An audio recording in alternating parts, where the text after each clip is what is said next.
Okay, where's James Barton? I want you to meet James Barton. Come on up, James.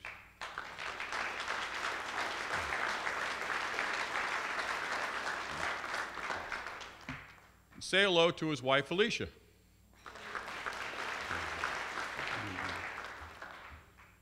One day in August of last year, Hopkinsville, is that right? Hopkinsville, Kentucky branch, 836 member, James Barton, you go by Jamie, right? Yes, sir. Jamie Barton, was out on his route when he came up to a police car that was parked on the side of the road with a group of people gathered around the police car. Jamie then saw a fight break out between a police officer and a man who was apparently trying to evade arrest. The officer was wrestling with the man, and he used his stun gun to try to subdue him.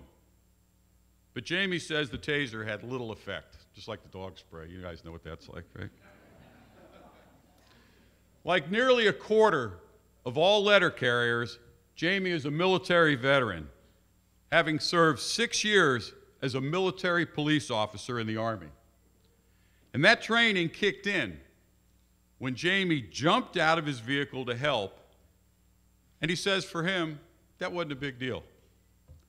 The suspect had grabbed onto a nearby van, so Jamie and the police officer wrestled him to the ground, but they were having a pretty hard time putting cuffs on him.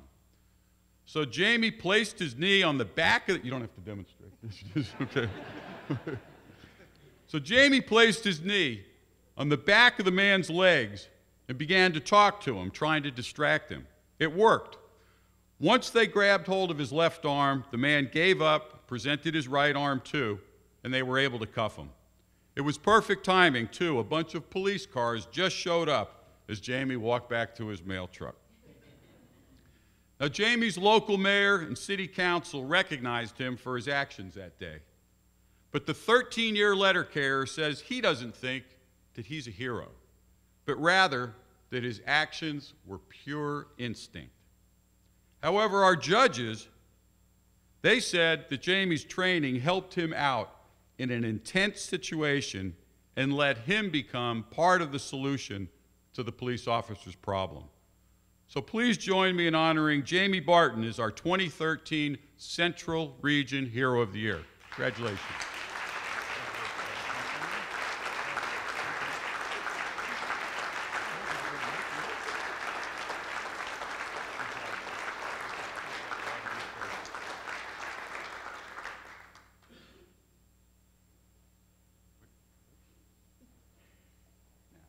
Yeah, I pulled up to a stop sign on my route and I saw a cop struggling with another guy. He was tasing him, and I could tell he was having trouble with him because the guy was a little bit taller and bigger than the cop was. And that's what I did for 6 years in the military, was the same thing, arrest people and stuff. So I stopped the truck and got out and went over and gave him a hand.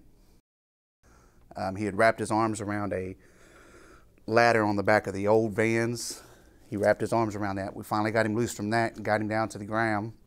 When we got him on the ground, he laid on his arms so we couldn't get his hands out. So I put a knee in the back of his legs and started talking to him, trying to distract him. And finally, he was distracted enough, I was able to get his left arm out.